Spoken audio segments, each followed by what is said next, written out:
we arrive at the Niagara Falls State Park.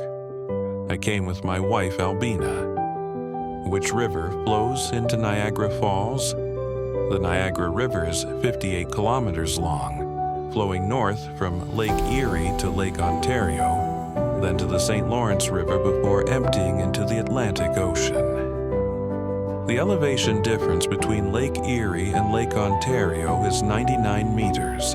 The height of Niagara Falls is 52 meters. In the language of the Iroquois, who lived between Lake Erie and Lake Ontario, the river was called Ongniara or Ongiara, which meant land in two, land in halves.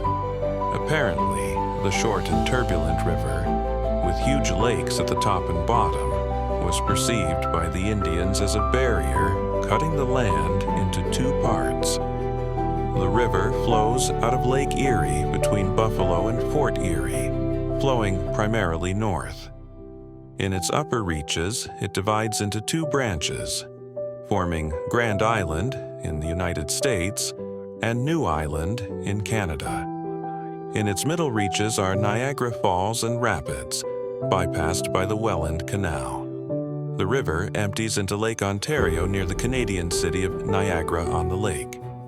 The following cities are located on and near the river: Buffalo, USA Lewiston, USA Niagara Falls, USA Fort Erie, Canada, Niagara Falls, Canada Niagara-on-the-Lake, Canada Queenston, Canada. Here we see the iron brain that connects the United States and Canada in two cities that are both called Niagara Falls.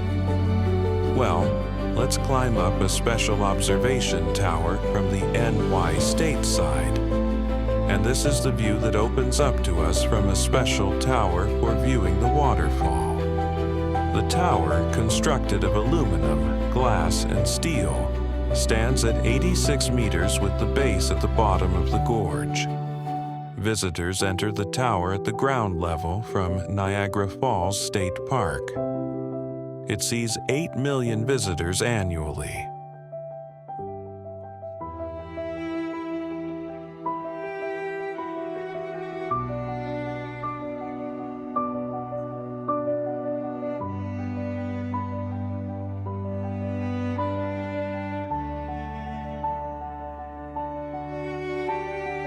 On both sides of the river, tourist boats show people the waterfall up close. People from the USA are wearing blue waterproof clothing, and people from Canada are wearing red waterproof clothing.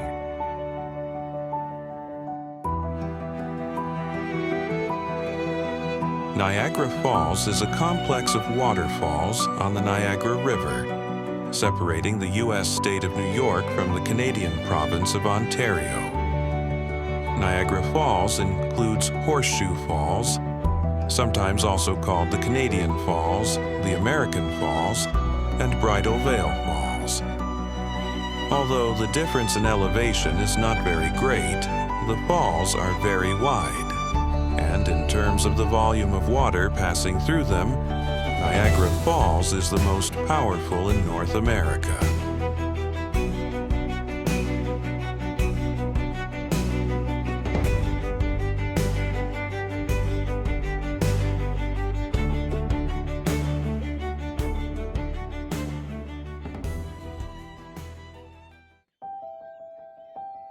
We walk through the park and meet birds. I give them something tasty and they become my friends. They follow me.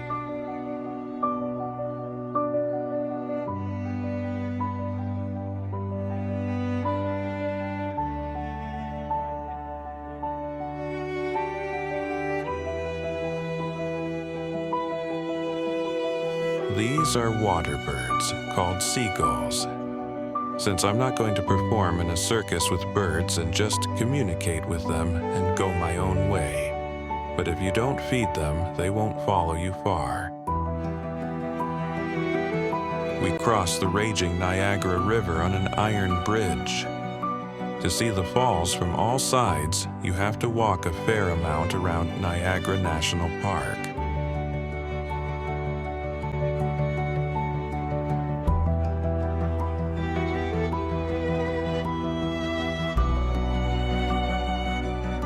When I see such a turbulent river, I want to have a kayak or a raft and float down this turbulent river and feel all the extreme sensations of this river.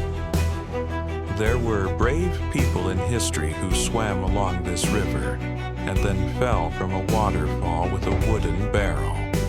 The length is about 56 kilometers. The basin area is 665,000 square kilometers. The average water flow is about 5,700 cubic meters per second. The flow fluctuates from 4,100 cubic meters per second to 6,500 cubic meters per second. Here we see a map of Niagara National Park. Now we have crossed the bridge to this island and we'll try to go around all the waterfalls and explore the entire park from all sides. The park has a very nice staircase and path leading to the very edge of the waterfall.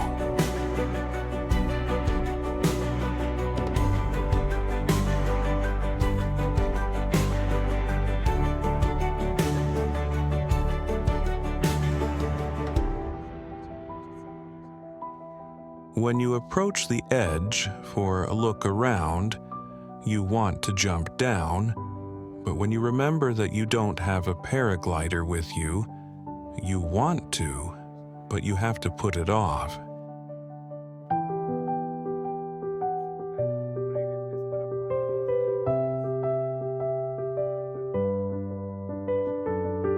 Here we see one of the branches of the river, which flows slowly, and then it falls down rapidly. This is already called a waterfall.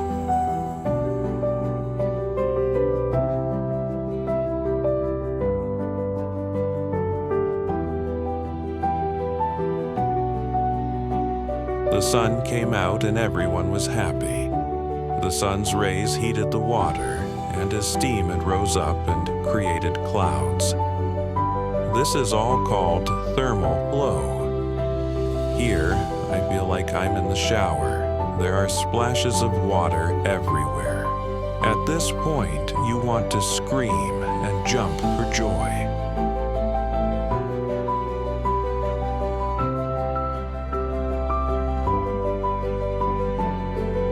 Once again, we see the most beautiful landscapes of the river.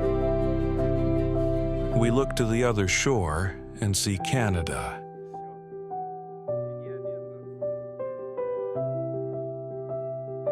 And now we're going to see the largest part of the waterfall. I want to run again and fly over the waterfall.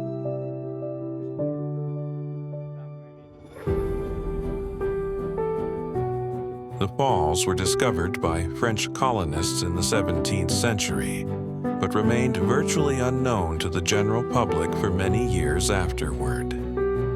The first European settlements appeared here after the Declaration of American Independence, when roads began to be built, and the concept of frontier took on new meaning.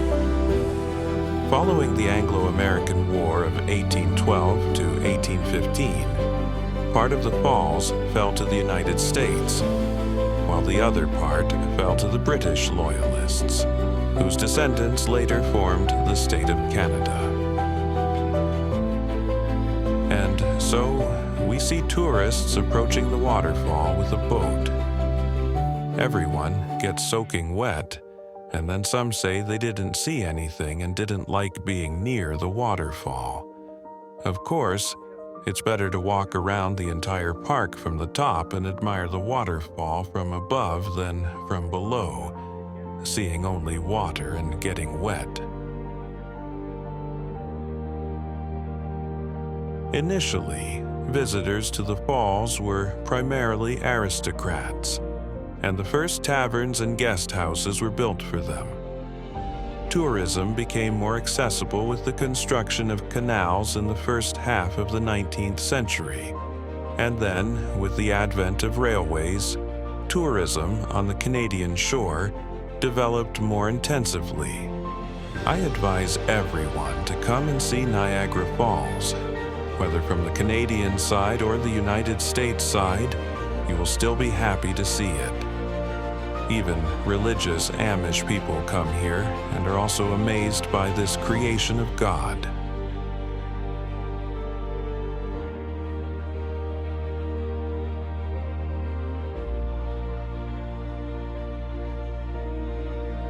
I don't know why, but I always want to fly. Probably because I'm a pilot. This water column is already visible from afar when you drive up to the waterfall. My wife and I will remember this waterfall with love.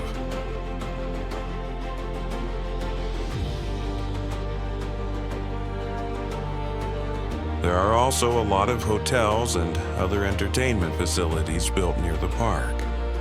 Numerous hotels and souvenir shops opened, and the country's first museums were established. The fact that the coastal strip near the falls remained state-owned also facilitated the development of the necessary infrastructure. Industry began to develop on the American shore. Factories and plants were built there, harnessing the power of the water through diversion canals. Let's take another look at the raging river from the New York State side. And let's look at the side of the river where it falls down, and further we see Canada. Here we see more religious people, Mennonites, who speak Dutch. They also came to see Niagara Falls.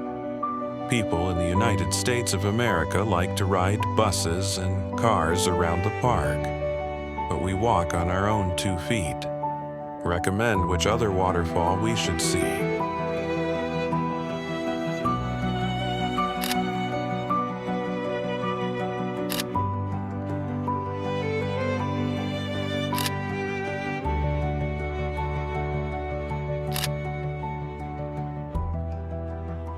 Thank you for watching. Please click to subscribe.